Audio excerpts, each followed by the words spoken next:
Bonjour à tous, bienvenue sur une nouvelle vidéo de l'Académie.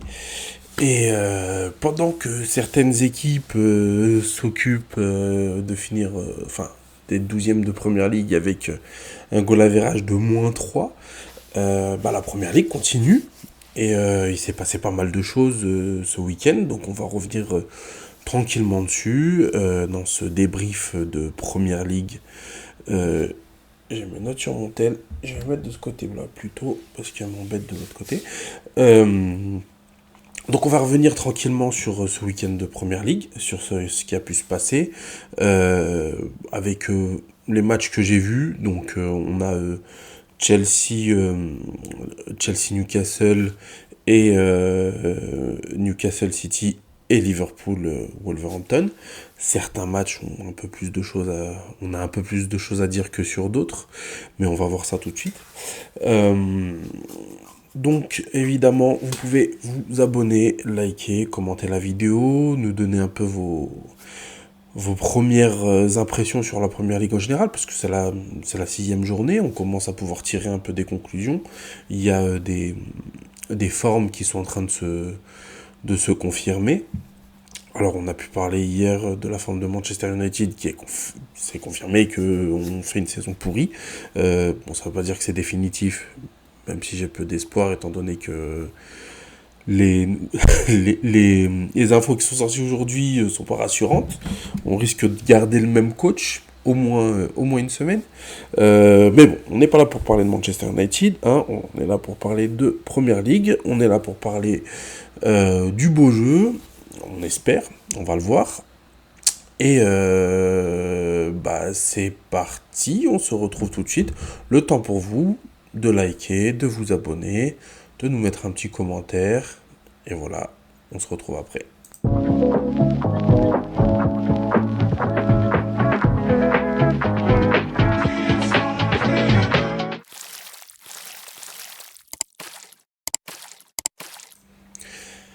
Alors, on commence par quoi? On va commencer par... on va y aller crescendo. On va commencer par le plus tranquille. Le plus tranquille, c'était quand même un choc qui était attendu. Le match de Newcastle contre Manchester City. Manchester City qui commence sans Rodri et qui avait pas aussi De Bruyne. Donc on se posait pas mal de questions. Puis c'était un bon test puisque Newcastle avait réussi à battre Tottenham, fait un début de saison pas trop dégueulasse. Donc on se demandait un peu comment allait se passer ce match. Et match nul, 1-1. Rodri marque le premier but sur un but d'attaquant. C'est un truc de fou. Le contrôle de balle, conduite de balle, frappe premier poteau. C'est du jamais vu. venant d'un venant d'un défenseur, c'est incroyable. Voilà. J'ai dit quoi? C'est Gvardiol, hein. Je sais pas si j'ai dit Gvardiol ou Rodri, mais c'est Gvardiol qui fait ça, puisque Rodri est blessé. Euh, Gordon va lui répondre sur penalty. Après un penalty que je trouve un peu sévère. Mais en fait, si je parle, je me rends compte, là, ça fait la troisième vidéo débrief que je fais, je vais encore parler de l'arbitrage. Donc, non, en fait, je vais pas parler d'arbitrage. On a eu le rouge de Bruno qui n'était pas évident. Là, il y a le penalty qui, je trouve, personnellement, est pas évident. Enfin, il touche pas vraiment. Ederson ne touche pas vraiment. Je sais plus qui est-ce qui était à l'attaque.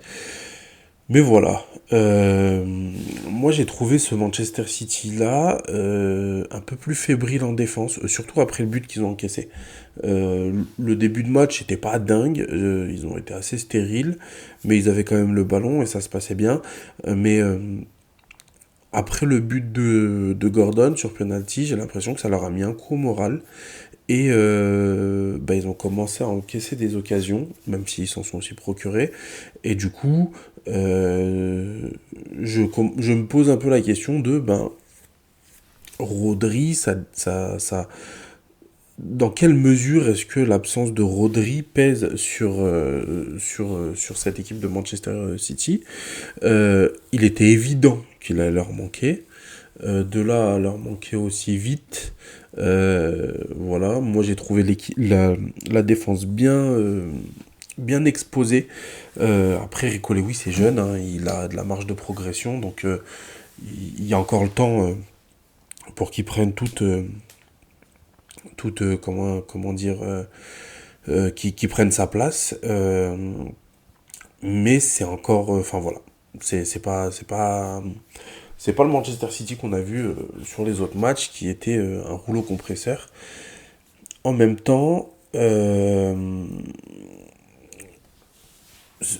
ce Newcastle-là est quand même assez chiant à jouer. On l'a vu contre Tottenham. C'est une équipe qui sait défendre, qui sait attaquer, qui sait contre-attaquer, qui sait être chiante, quoi. C'est vraiment l'équipe chiante par définition. Donc voilà, Manchester City est tombé sur un os, encore une fois, et cale, du coup, après le match contre Arsenal. Bon, ça leur fait 2 gros matchs de jouer, mais juste 2 points de prix. Et bon, après, c'est quand même la période où City a tendance à perdre des points.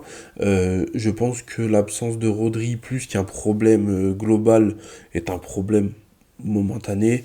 Ils vont trouver la bonne formule. C'est voilà, le temps que ça se mette en place. Soit que Rico Lewis prenne ses marques. C'était ça le mot que je cherchais tout à l'heure, c'était prendre ses marques.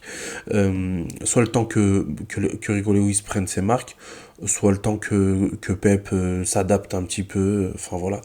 Donc, pour l'instant, je suis pas vraiment inquiet pour Manchester City, malheureusement. Euh, mais, euh, mais voilà, à suivre. On verra bien ce que ça donne quand ils vont jouer des équipes un peu moins fortes. Est-ce qu'ils vont encore leur rouler dessus ou est-ce qu'ils vont encore avoir du mal? Dans tous les cas, ça fait 2 points sur 6 de prix. Donc voilà. Passons à l'autre équipe, l'autre match un peu moins intéressant du week-end. C'était Liverpool. Liverpool contre Wolverhampton, qui est actuellement la lanterne rouge du championnat. Je ne sais pas si ça l'était au coup d'envoi de ce match. Eh ben écoutez, Liverpool, ça gagne 2-1. C'est vraiment pas un match de fou de Liverpool. Je les ai pas trouvés aussi bons que d'habitude. Mais bon, ça fait 2-1, ça gagne. Ils sont pas vraiment trop inquiétés dans leur périple. Salah marque souvent. Enfin voilà, les joueurs apportent ce qu'ils doivent apporter. Voilà, Wolverhampton, ben voilà, le début de saison est catastrophique. Hein, je crois que c'est 1 point sur 6 matchs. Donc, bah, il va falloir s'y mettre. Voilà. Donc, Liverpool, il n'y a pas grand-chose à dire en soi. Euh, c'est un autre match que j'ai pas trouvé incroyable. Mais bon, ils sont premiers de première ligue. Tout va bien dans le meilleur des mondes pour eux. On espère que ça ne durera pas en tant que supporter de Manchester United. Mais voilà. Passons au clou du spectacle. Passons au match qui n'était pas forcément le plus attendu, mais le match qui nous a le plus apporté, en tout cas, ça c'est sûr. Chelsea, Brighton. Cole Palmer. Il va falloir qu'on en parle. Bah, je pense que tout le monde en a parlé, mais moi aussi, il va falloir que j'en parle. 4 buts. Ça aurait pu être 6. Hein, c'est pas. Ça aurait pas été délirant qu'il en mette 6, puisqu'il rate 2 grosses occasions. Il met un poteau avant de marquer ses buts. Et en fin de match, il tire à côté sur un face-à-face. Bon, on va quand même pas lui en vouloir. Mais en même temps, sur les 4 buts, il y a 2 tapines, il y a un penalty, bon, il y a un coup franc qui est magnifique. Mais voilà, en soi, ça fait un seul vrai beau but. Est-ce que son quadruplé a vraiment de la valeur? Je sais pas. C'est ce que j'aurais dit si j'étais un immense rageux. parce que 4 buts, ça arrive pas tous les jours. C'est une performance historique. En plus, il les met sur une seule mi-temps. C'est un truc de malade. Non, c'est un match de fou qui nous a fait Cole Palmer. C'est un truc de fou. Il a tout fait. Coup franc, penalty, tapine, la passe. Il fait un moment une passe pour Nicolas Jackson. Nicolas Jackson, il rate sa frappe, enfin, il tire dedans, mais le défenseur revient et la coupe. Mais voilà, c'est vraiment, il a fait un match complet. Je crois que Maresca ne le sort pas, ou alors très tard. Donc, euh, donc voilà, je vais vérifier. Oui, c'est bien ça, hein. Maresca ne le sort pas. Tant il donnait l'impression qu'il en avait encore sous le pied, tant il donnait l'impression qu'il pouvait encore mettre un 5 ou sixième but. Et puis nous, on voulait pas que ça s'arrête, donc j'étais bien content qu'il sorte pas. Donc voilà, match complet, match plein de Cole Palmer qui, quelque part, sauf peut-être son équipe, parce que j'ai remarqué des performances qui n'ont pas été très bonnes, notamment Robert Sanchez. Moi, je vous le dis, quand on parlait de l'après-Derrea à Manchester United, moi j'étais chaud pour Robert Sanchez, que je préférais largement à Raya. J'ai j'ai complètement piné. Hein. Raya est un bien meilleur gardien. Euh, mais voilà, Robert Sanchez, son match est vraiment pas bon.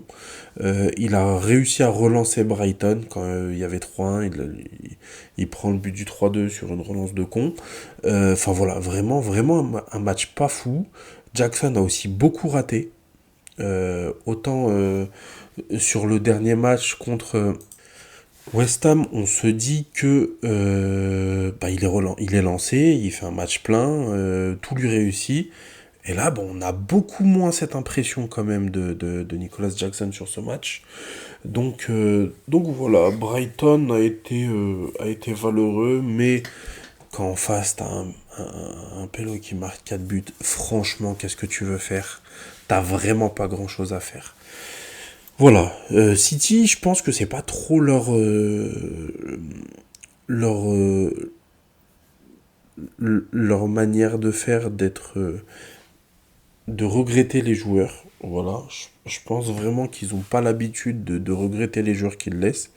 Quand ils laissent partir, par exemple, Sancho, euh, ils ont pas l'air d'être des gros nostalgiques des jeunes joueurs, étant donné qu'ils ont une équipe très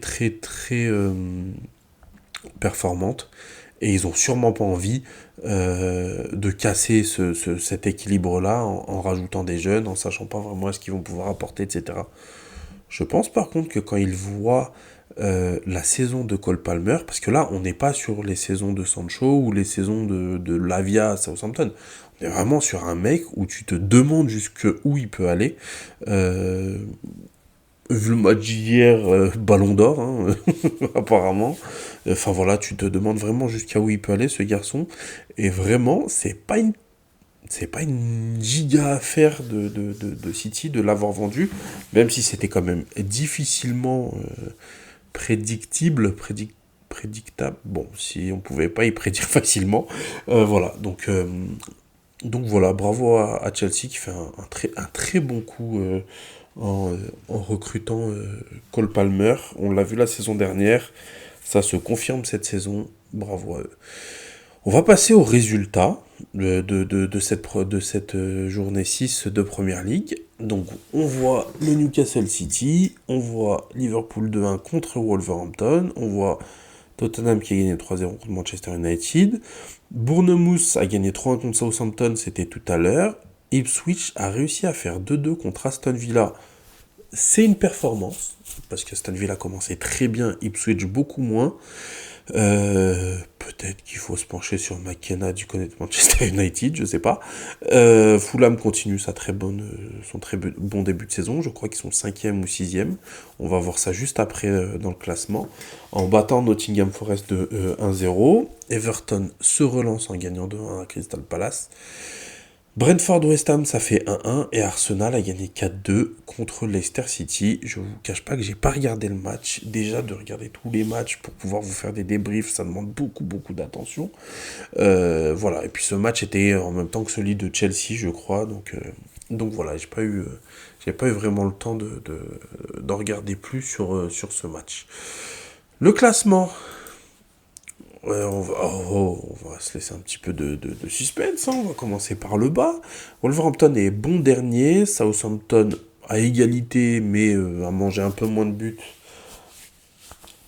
Et ben, au final, ah ben ça fait -9 parce que je vois que c'est pas actualisé, il y a que 5 matchs de jouer. Donc ça fait -9 et je pense que par contre Bournemouth n'est plus 13e. Donc voilà, le petit flash résultat qui carry. Excusez-moi, donc du coup, on a le bon classement maintenant. Bournemouth est du coup 11e et continue son début de saison pas trop mal. Manchester United est 13e et c'est une catastrophe. Everton se sort de la zone de relégation avec cette victoire, alors que Leicester s'en rapproche dangereusement. Ipswich s'en éloigne aussi et se retrouve au niveau de West Ham. West Ham, très très très mauvais début de saison. La première partie de tableau, eh ben, on a Nottingham qui commence, que je voyais moi relégable cette saison et qui fait un très bon début de saison. Brighton qui est bizarrement bas après leur bon début de saison, pardon. Mais bon, ce match contre Chelsea les fait tomber encore un peu plus. Et puis ça se joue vraiment pas à grand chose. On est en début de saison et puis entre le 10e entre le 8e et le 3e, on a 4 points quand même. Donc voilà, ça joue à pas grand chose. Arsenal continue sa marche en avant, Liverpool continue au top, et City, avec ses deux calages, perd sa première place. Voilà, Aston Villa et Fulham font un très bon début de saison puisqu'ils sont respectivement 5 et 6e. Et voilà pour ce classement de Première Ligue. Alors, on a fini, on a été assez complet je pense. N'hésitez pas à me dire sur ce format s'il y a des choses que vous voulez, sur lesquelles vous voulez que je parle un peu plus. Euh, j'ai peur en fait de trop rentrer dans les détails des matchs et du coup finir par faire des vidéos super longues. Celle-ci fait déjà 17 minutes alors que j'ai pas non plus parlé très très très en profondeur des matchs quoi. Donc n'hésitez pas à me dire s'il y a des choses que vous voulez que je mette, des choses que vous voulez que j'enlève. Moi je trouve que c'est pas mal de faire après un point sur les résultats, un point sur le classement. Mais voilà, faites-moi vos retours constructifs puisque voilà, le format est tout nouveau et que je me débrouille un peu. Voilà, je me débrouille comme je peux et j'apprends, c'est ce que je vous disais. Le format risque d'évoluer, puisqu'on a quelques petites idées pour que justement le format en question évolue. Et c'est justement, ce serait une bonne chose d'avoir vos retours pour pouvoir prendre ça en compte dans les, dans le développement futur de ce format-là. Voilà. Nous, on se retrouve jeudi pour le débrief de la semaine européenne. On va parler de Ligue des Champions, des clubs anglais et de Ligue Europa. On se retrouve donc jeudi. Entre-temps, on fera sûrement des streams sur Twitch, donc n'hésitez pas à nous y suivre. Voilà. On se dit à très bientôt. Merci d'avoir regardé. Ciao.